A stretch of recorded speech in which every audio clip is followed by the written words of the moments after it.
The 2019 regular session of the Louisiana Legislature has ended, and as usual, John Bel Edwards is taking credit for a great session. Those are his words.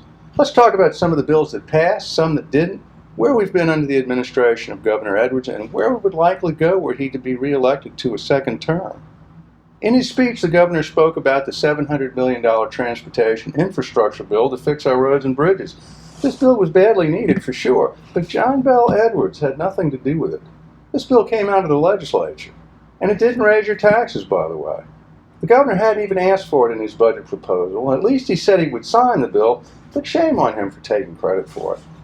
John Bel Edwards talked about passing the teacher pay raise bill, but the legislature also wanted the teacher pay raise.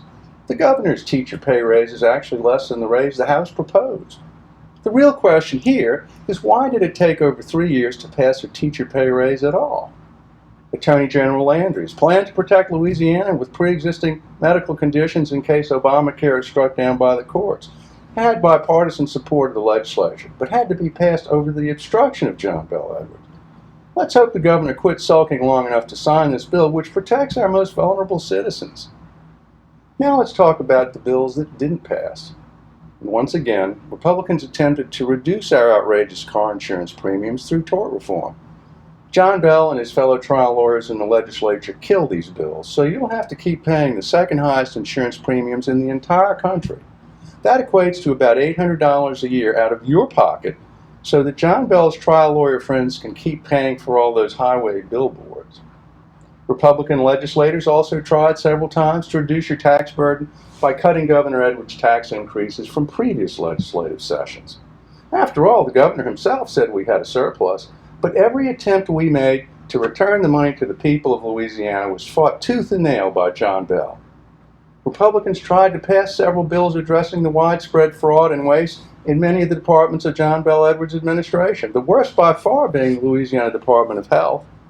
Over 47,000 people on Medicaid have already been found to be ineligible to be in the program, but we won't know the full total until next year, after the election.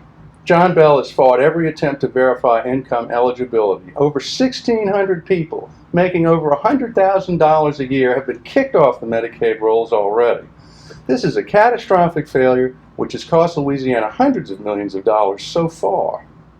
To sum up, our budget increased by about $1 billion. Most of the increase was gobbled up by our bloated and wasteful Louisiana Department of Hospitals. John Bel wanted to spend an additional $300 million that we don't have, but Republicans stopped him. So was this a great legislative session? As John Bel told you? You be the judge.